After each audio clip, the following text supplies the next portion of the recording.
There are things that fall so naturally into pairs that it's hard to think of one without the other.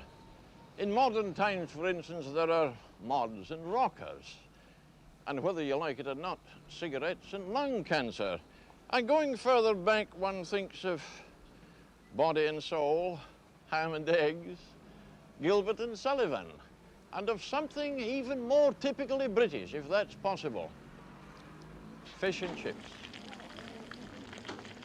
Churchill called them the good companions. They're more than a meal. They're part of a way of life, a social bond, a symbol. An ingredient particularly of Saturday night, though any night can start or end in the bright, sizzling friendliness of the friar's shop. This meal is such a British institution, it's a bit surprising to learn that until about 80 years ago, nobody in this country had heard of fish and chips. For the good reason that apart from a few wealthy travellers, nobody had heard of chips. Boiled, baked, roast potatoes, yes, but not chips. These had to come first from France. And this is the place in Dundee where they were first offered to delighted British customers. There was an open space then where buses now wait, and behind it, where the Caird Hall now stands, was the old Green Market. And there, in 1874, a Belgian named Edward de Garnier and his French wife opened a stall selling old friends, boiled peas, and a strange new dish, French chips. Now, Mr. de Garnier, that's how you pronounce the name now, isn't it? Yes, that's how you pronounce it. You served in your grandfather's shop, didn't you? No, I didn't serve in the shop. Oh. It wasn't a shop, it was just a stall. What kind of a stall? Well, there was 4 partitions, and it opened at one side, and a big tarpaulin on the top, and a little counter, and a big brazier, and 2 big pots on it, full of fat. And you put another pot inside here with the chips. On the other side there, you had the peas. The peas were done in fat too, were they? No.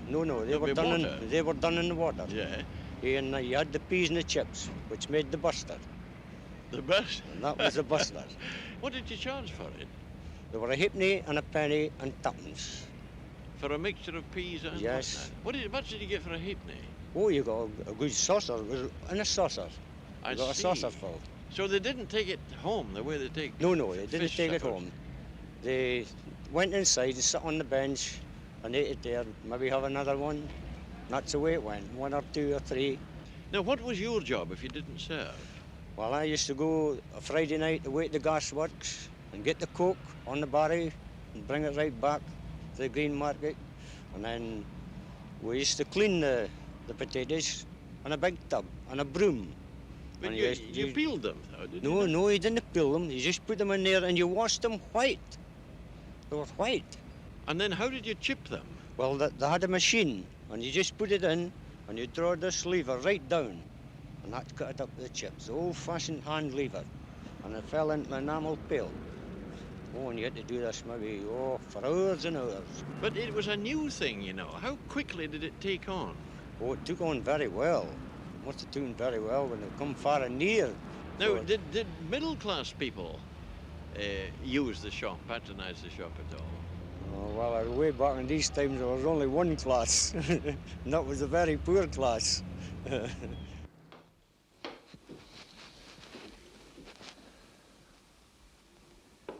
Where and when did these good companions come together? What genius arranged such a happy and satisfying marriage? Nobody knows. 100 years ago, on Saturday nights in London, there would be at least 300 street traders selling lumps of fried fish. And there were street barrows selling baked potatoes, fish and potatoes, so near and yet so far. But when the custom for French chips spread, as it did very rapidly, very good, surely it wouldn't be long before chip makers or fish fryers realized that they could cook both things at the same time in the same dish. There's some evidence to suggest that it was in Lancashire, where such a high proportion of the wives worked in the mills, and children too, that fish and chips were first offered as a composite meal. And then, as I've said already, they became a British institution. But like everything else, fish and chips have changed with the times. Once, they were always served or wrapped for taking home in old newspapers, and there are old customers still who maintain that printer's ink added an absolutely inimitable and subtle flavour to the dish. Nowadays, you get it on a plate. Nowadays, you're denied very often the satisfying movement of slopping on tomato ketchup. You take it delicately and more economically, of course, from a plastic dish.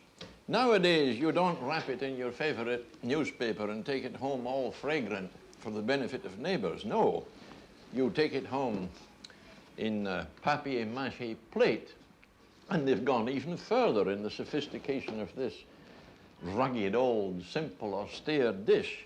You don't use the finest tool invented. No, you use this, you see, and you stab it so. Very nice, and it keeps the fingers clean. And they've gone even further, so far that it hasn't reached Dundee yet. Nowadays, you don't take it home even in this, let alone newspaper. You take it home in a carrier bag. But they're still very good.